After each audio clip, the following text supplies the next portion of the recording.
In 1999, with 2 kids, we headed to Belo Horizonte, Brazil.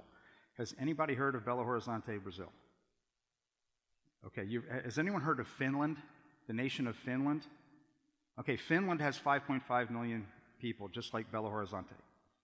All right, you never heard of Belo. It's actually Brazil's 3rd largest city, but it's inland. It doesn't have a beach, doesn't have carnival, so it's not as well known. And I was a urban church planner there from 1999 to 2012. We arrived there, and I started working. Well, I had a year of language study, and then a whole year of internship at a church downtown. So basically, we're talking about a 10-year period from the time I leave college in 1989 to 1999, 2000, where I'm beginning to become qualified to do what I was going to do as a career missionary in Brazil. And we think of, we're going to graduate college, then start ministry. And there's a whole lot of things in between there. So it's not a light decision to become a missionary in a foreign country. It's not an easy thing to become qualified to do. And there was a huge investment in my life in just getting there to begin to be qualified to work there as a church planting missionary. I started out as a youth pastor at a church downtown. When we started, we had 12 kids in the youth group and 85 people in the church. And by the time we left there 7 years later, there was about 330 in the church and 85 in the youth group. So there was just explosive growth, but it was downtown. I grew up in the country. Wilderness survival was a thing I was interested in ever since I was a little kid. And I get saved at 16, and my salvation, my experience with Jesus Christ and my experience with the wilderness are like 2 tracks of a train, and both of them just run all the way down through my life. And I thought I was giving that up to go to Belo Horizonte. And here I am working in this downtown church in this urban jungle, and my father-in-law, who was on the field at the time still, he saw us falling apart. He's like, I got to get you out of the city. And I realized there's more wilderness there around Belo Horizonte, Brazil, than any other place I've been. You drive out of that city an hour in any direction, and you are in the howling wilderness. And we found this place called the Waimea Forest, about an hour south of Belo. You drive. Brazil, everyone thinks it's all jungle. It's not. There's some of the largest deserts in the world are in Brazil, but on the coast you have the Atlantic Range that comes up, and it's called the Mata Atlântica, which is single canopy rainforest. And as the land gets higher, you're coming into an area called Cerrado, which is like a dry scrub brush. And above that, we have mountains that go up to 6,000 feet elevation. And I found a place that had all these different elements in one place. So for somebody who's interested in wilderness survival, God put me down in the exact most beautiful place you could have, because in the rainy season, in the Waimea Forest, if you go down, you're in rainforest. And in the dry season, if you go up, you're in desert. So literally, I'm parking my car at the same place, and I can have desert experience in one part of the year, and the other part of the year, it's rainforest jungle experience. And above that were mountains that went up to 6,000 feet that actually get ice on top of me in the winter. And I'm in wilderness heaven. And every chance I get, I would go out there, and of course I'm taking pictures and showing my kids at youth group, and the kids are like, oh, Pastor Mac, you have to take us out there. And these are all city kids, literally who have never set foot off the pavement.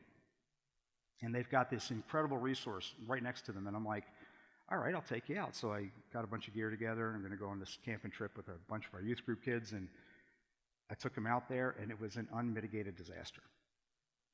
These kids were dangerous in the woods. They had never set foot off the pavement. And they're like jumping off of boulders into the river and climbing on cliffs. And one of these kids is coming back in a zippered bag with a toe tag, and I'm a nervous wreck the whole time. So finally we get them home, and I'm like, all right, we did that, one and done, and they go nuts. They're showing all their pictures, they're talking this thing up, and all of a sudden we have to do this again. And I said, all right, I'll tell you what, I'll take you out there, and I'm going to teach you wilderness survival. Shelter, fire, water, signals, navigation, and food. That's the disciplines of wilderness survival. I'm going to teach you how to do this to be safe in the woods, and then we'll think about going out again. And I took them out, and the very first thing I got, there's like 6 guys. I get them all gathered around, and I say, guys, take a look. Do you see your mother here? No? Here's how it works. I'm going to do the thing. You're going to watch me do the thing, and the very next time that thing has to be done, you will be doing the thing, because I'm not here to carry your water, I'm not here to chop your firewood, I'm not here to make your bed for you. I'm here to teach you how to survive in this wilderness and do these things for yourself. And bing, this light bulb goes off in my head. It's like, dude, that's why you're here. There's 185 million Brazilians. You can't evangelize them. You're here to train Brazilians, train everything that you know how to do. You're going to pour into these people and train them how to do that. And that was the beginning of the Per Ardua Wilderness Ministry. Per Ardua is Latin for through difficulty. And I know in my life, everything I've learned about my God that really matters, I've learned through difficulty. Whether my own making or difficulties that came in from the outside, the hard things in our lives are the things that teach us. And the wilderness is the perfect classroom for that. Literally, you literally make your bed and lie in it. And if you slack off, then you suffer. And the wilderness just, you don't have to create consequences. And the wilderness just became this wonderful classroom for me to teach spiritual applications to things. One exercise we would do is in the intermediate course, we'd be down in this river valley, and they'd all draw straws. And their packs only weighed about 20 pounds. It was pretty light, but there's 5 or 6 of them. And whoever drew the short straw had to carry all the packs out of this river valley. And in the beginning, all the kids would be jumping around, you get to carry all the packs. And then literally they got a pack on the front, a pack on the back, one on each side, one piled up, maybe one in their hands. They're loaded down with over 100 pounds of gear at that point, and they've got to carry this out of this 90-degree jungle, this big long walk up to the top. And about half, you start on the flat, and everyone's joking around and having a good time, and the guy's struggling, and always, universally, the kid who was carrying it was proud to do it. No, I got this, I'm tough, I can prove it. Then they start going up on the incline, and about halfway up, you break out into the sun, and now it's hot, and this kid's flagging, they're falling, and Pastor Matt, can we get our packs? Can we pick up that? Pastor Matt, come on, And the kid would be like, no, I can do it. And then there's a flat spot on the way up that we'd always rest, and I'd sit him down there and say, what is this all about? Why is this kid suffering like this? And they'd give a few answers. I said, this is your average church right here, where you got 1 or 2 people carrying all the load of that church, and everyone else is having a grand old time, and your job is to carry each other's burdens, but also to carry your own burden. And there are people who are wounded. You need to carry their pack. And other times you need to carry your load and someone else's. And it was very impactful. It was just a wonderful ministry, which I was able to run probably a couple hundred times during my years in Brazil. We were supposed to be a team of 5 couples when we went. One by one, all those different couples left, and it left just my wife and I and our 3 kids there in Belo. The dollar took a 55% dump. So we raised support at one level, and the value of the dollar dropped 55%. Imagine your life at a 45% of what you make now or whatever. Different things happened. The ministry was wonderful, but there were some things that happened that were really hard to deal with. And to tell this story, I have to tell the dark side as well. Aside from losing all of our colleagues and our purchasing power and different things, our daughter was molested on the field. And we found that out by my wife actually found my daughter's diary. And in there, she's talking to a 13-year-old kid talking about this, that, the other thing. And this boy, she's interested in that boy. And all of a sudden, there's these 2 28-year-old men involved in this child's story. And it wasn't handled well. Okay? I'm not here to cast shade on anybody, but mistakes were made. All men are fallible. But when they get organized, that failure can be spectacular. And pretty much that's what happened. It wasn't dealt with well. And I'm part of that, not dealing with it. And so was my wife. I can say that my daughter is doing fantastic now. But in the midst of dealing with this 2 years of taking her to counseling in Brazil to help deal with it, she went across the street to our neighbor's house, as she did every day. We lived in a nice neighborhood. The guy across the street was a national football coach, a very upscale family. And she went over there to take care of a little boy while her mother had a migraine. And the mother took a medicine to knock herself out, and my daughter Erin was watching this little boy, Jonathan. We did not know it, but they had a stepson, from a previous marriage who was on the run from the police at the time. He jumped the wall, looking for money at his mom's house, found my daughter there, and he raped her. After 2 years of going through, and again, it wasn't handled well. And that was the beginning of a downward spiral for us as a family. And we came home, had a difficult furlough after that, went back to the field. I had no business going back to the field. I was in full-blown clinical depression at that point. Should have pulled it off and taken a rest from ministry for a while, but we had tunnel vision, went back to Brazil, and 2 years later, the final story is my wife said, we're getting a divorce. We're done. And she pitched everything, me included. So to go from all that career, all that work, all that everything I've ever known, ever built, I own my own home in Brazil, everything, and I find myself living in Grand Rapids, Michigan, and I am inspecting foreclosed homes. I'm no longer in ministry. I'm no longer married. I see my kids once every 2 weeks. And I had a chip on my shoulder like you wouldn't believe regarding organized religion. I didn't lose my faith, but I lost my faith in people and my trust in people. And I still believed in God. I knew that He had a purpose in everything that had gone through, and I was unwilling to go to church. And long story short, there was this one church I knew I was supposed to visit, Ada Bible, there in Grand Rapids.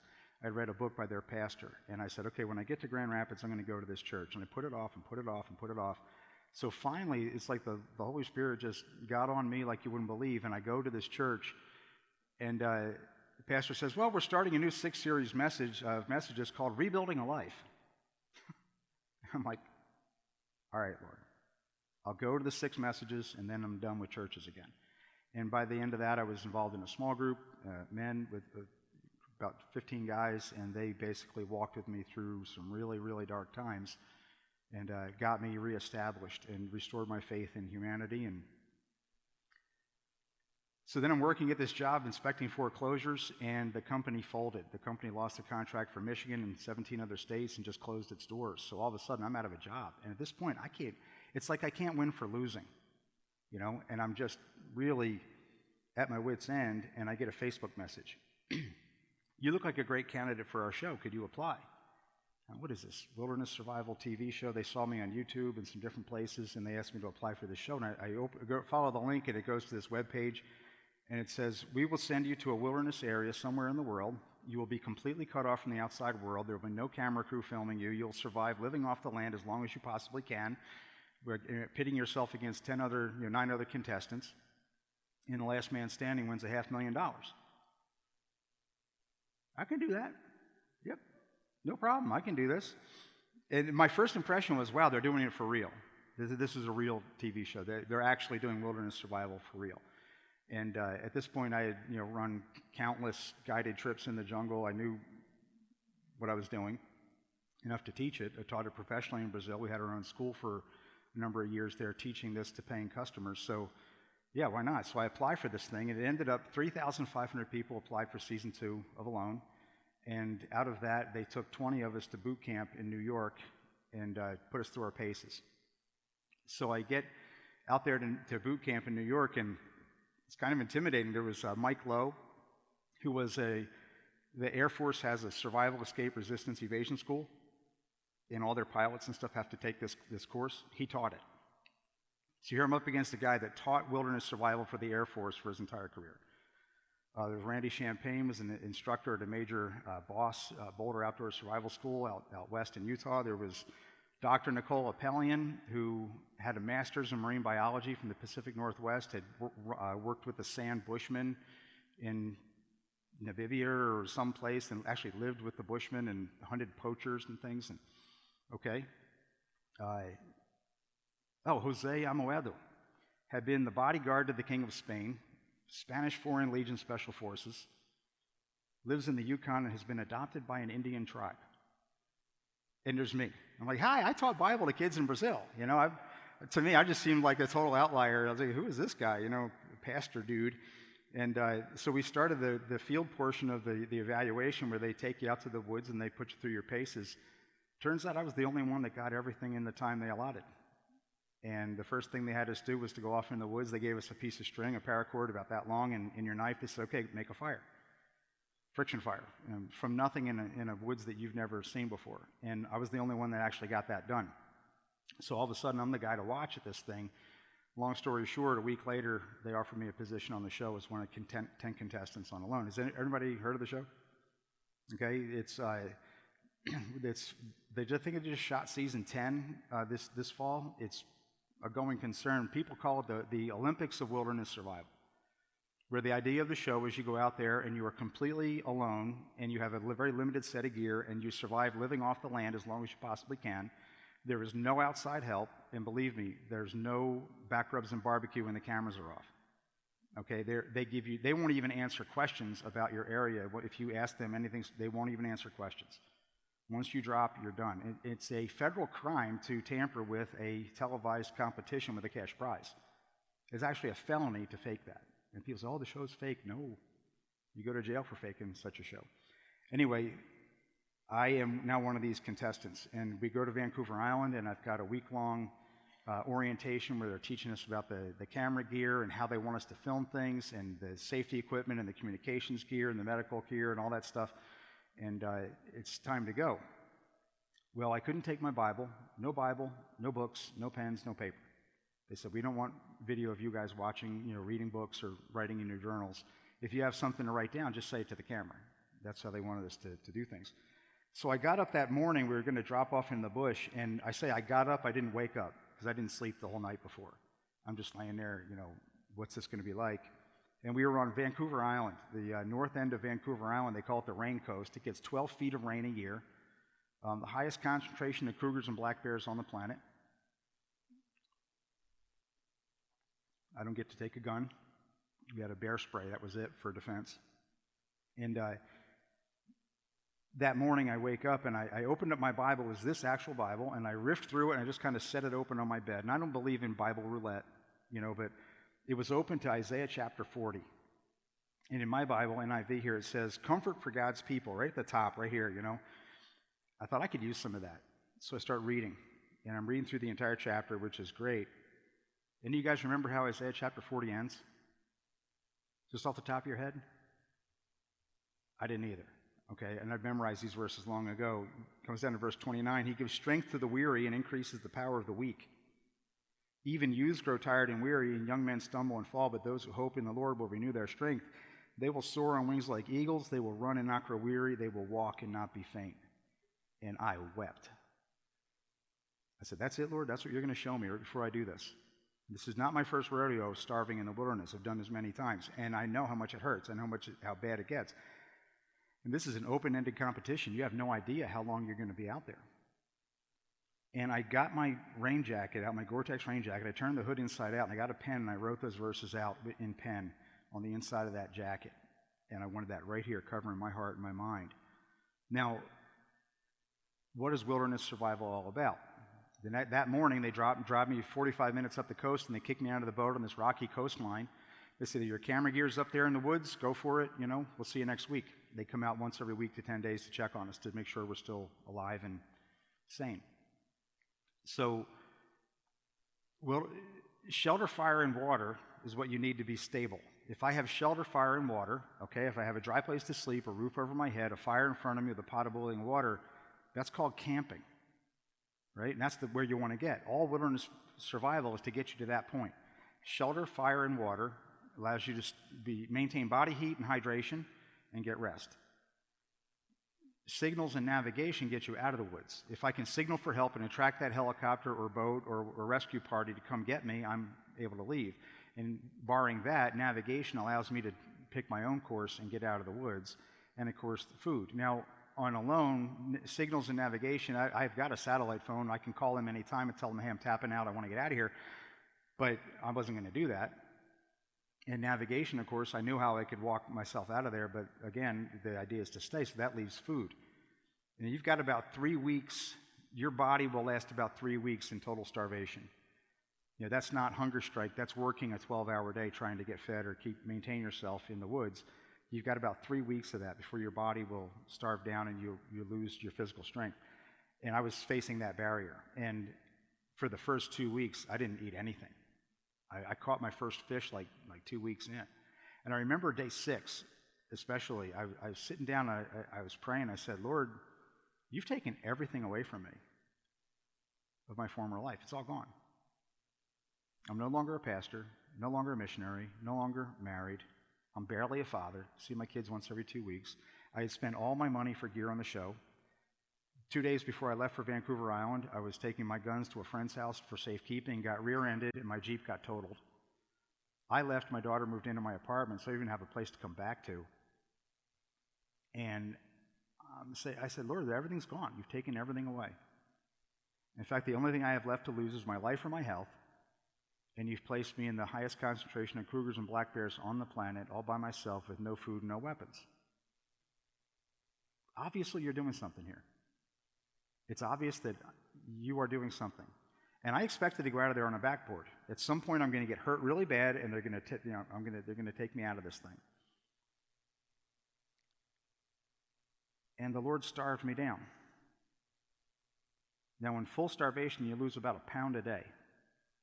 And about 30 days in, I had lost about 30 pounds. I could circle my thigh at the top of my thigh with my hands. Just starving down, and I had a gill net. A gill net catches fish; they swim through it, they get stuck, And I brought one as one of my 10 items, and I made a second one. I took a rope apart down to its basic fibers, and I wove myself an entire extra gill net panel. And I was planning on catching these things. And every day I go out and check my gill nets; they'd be full of kelp. There was so much debris in the water; it was just filling the things with debris every day, and it wasn't catching fish. Every time I'd set hooks out and leave them overnight, the kelp would come by and rip them out. So I lost 7 hooks in the first 2 weeks, and I only had 25 to begin with. So that was a losing proposition, and I'm just getting weaker and weaker and weaker. And I came out one morning, about day 30, 32, and I had set my net up on this rock wall on the beach. There's an 8-foot tide there. So at low tide, I set the nets out together with this tripod tied to a rock, and I came out in the morning to check it at low tide. And during the night, that tripod had collapsed and come unmoored from the rock it was tied to, and the whole thing rolling back in the surf tied itself into a ball in this knot. And I came out there, and I never swore on camera. That's a point of pride. But there was a couple times where I just switched that camera off really fast because I knew what was coming. I was at that hangry point, and you've all been there too. I'm not telling you anything you haven't seen before. And that was one of those mornings I just wanted to take that net and just throw it into the forest, and I was just frustrated beyond belief. And I pick up the net, and there's this enormous, giant kelp crab in the net with claws like a lobster. So I got to untangle this thing. As I'm untangling the net, I'm working on this net, I'm just getting more and more angry. And I'm like, I am doing everything I have taught other people to do. Get your passive fishing infrastructure set up, get your lines in the water, active fish and hunt when you can, and forage when you can, but you got to make that system work. And I'm doing that, but wave after wave of destruction just keeps tearing down everything I'm doing, and this is your life. There's a very incorrect view of spirituality. It says you really want your life to count for God, you're going to be either a pastor, a Christian school teacher, or a missionary, right? And some churches kind of push young people in that direction, and I was one of those young people. And I had been all those things. Pastor, Christian school teacher, foreign missionary. By any external standard, it would say this guy wants his life to count for God. And that was me. And I don't believe that and didn't believe that then, but here I am doing everything I've taught other people to do, and my life is a complete and utter shipwreck. Literally exiled to a rock on the north end of nowhere, starving to death on Vancouver Island. And it was the first time I could see me. That God brought me to that point of weakness where, you go through a divorce, you hear about all that you've ever done wrong ever. And you're in defensive mode. You're not receiving any of that. You're not accepting correction. And there I was able to see, God was able to show me and my failings in the midst of why my ministry sank. My ship of ministry and family sank, and I was at the helm. And I made some bad decisions at that helm. And very gently, he showed me these things, and I confessed, and I repented of these things, and he forgave me right there on that beach. And I didn't film any of it. I had the camera off. I'm just bawling my eyes out on this beach in north end of Vancouver Island. And one by one, he brought things up, and I confessed them, and he forgave me. And there wasn't anything left. Not that there's the end of sin for me, but It was the end of all the things he needed to deal with that day. And he gave me like a 5-minute breather. I cleaned out that bucket of rot. And 5 minutes later, I looked down, and there's a whole other bucket of rot sitting right there. And this time it was full of people. People that had done horrible things. People that had done things that the average man would want to, plot revenge over. And I had lain awake for 2 years plotting revenge. Literally, how to murder the people that abused my daughter. Couldn't let that go. And it tore me apart. And here they are. And I had just asked God to forgive me. This idea of third-party forgiveness is kind of weird. It's like, I have offended you horribly. Will you forgive me for that? I mean, I offended my wife. Never cheated on her, nothing like that. But, I made some bad choices regarding my wife that embittered her and offended her and weakened our relationship. And I confessed those to God, and he forgave me. He didn't go ask her if he had permission to do that, did he? How does that work? I'll tell you how it works. The cross. He paid for those sins, my sins against her. And now he also paid for those sins against me and my family. And who am I to get in between that and say, oh, Lord, okay, yeah, forgive me, but, you're going to forgive this guy? Wait a minute. Whoa. Hold down. I want to get my pound of flesh. I want to have a say in how you judge this other man. It doesn't work that way.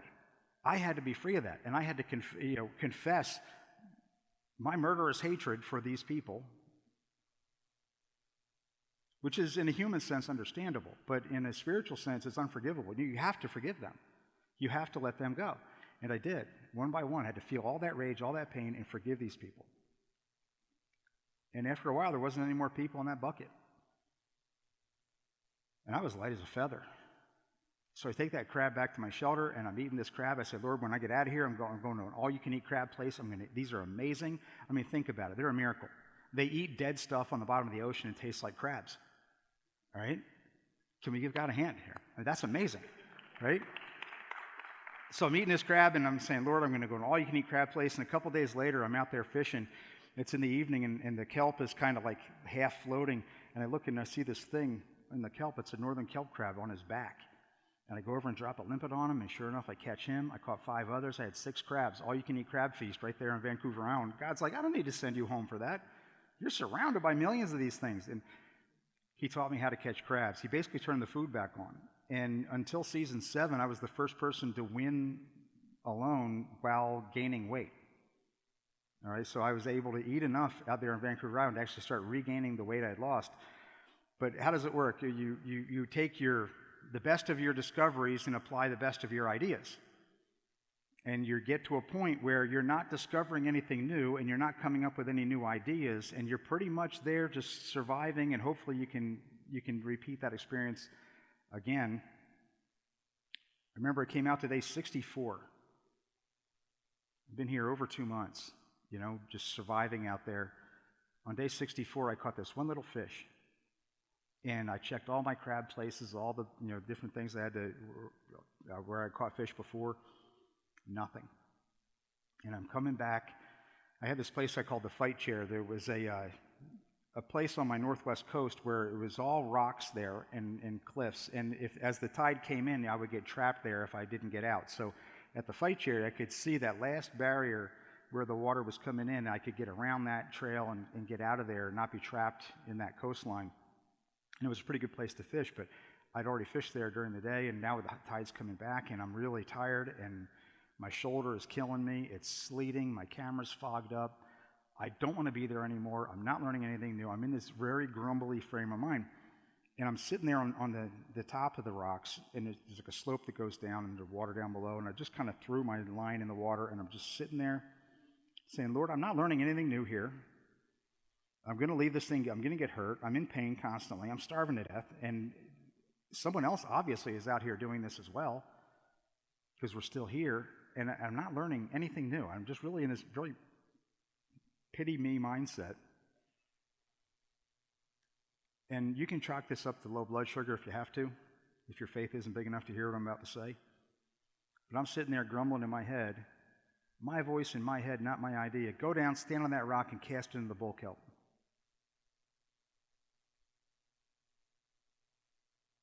I'm like, that is stupid. It's like slippery kelp to get down there, and there's a flat rock, and bull kelp is floating rope. The natives would tie their boats to it as anchors. You cast a line into it, you lose a hook. That's the price of fishing in bull kelp. And I'm like, that's dumb. Just like, back to grumbling. Go down, stand on that rock, and cast into the bull kelp. My voice, my head, not my idea, and now not optional. I'm like, okay, I'm going to do that. I go down and stand on the rock, and I'm standing there, and the waves are going past me this way. Like a big horseshoe-shaped cove, and the waves are going past me at this point. And the kelp is laying, it's not totally underwater yet, so it's kind of like on the surface, and I see the hole right in the middle of it. Well, that's my only shot to not get snagged, so I throw my hook out there, and it washes in, it washes out, and bam, I'm stuck in the bull kelp. I'm snagged, and now I'm like, boom, I'm locked in. And the wave comes in, and all the kelp moves this way, and the line is still going out to sea. And I'm like, what? This doesn't compute. It should have come with the kelp if it was snagged. I pull back on there. Guys, a striped sea perch comes out of the water like this, that big. Comes flying out of the water, lands in the rocks behind me, and I had found this big old nail and wrapped the top of it with this pink ribbon stuff as a handle, and it was tied into my jacket. I jump on this fish, and I'm shanking this fish for all I'm worth, blood spraying out of the fish, and I'm laughing and crying.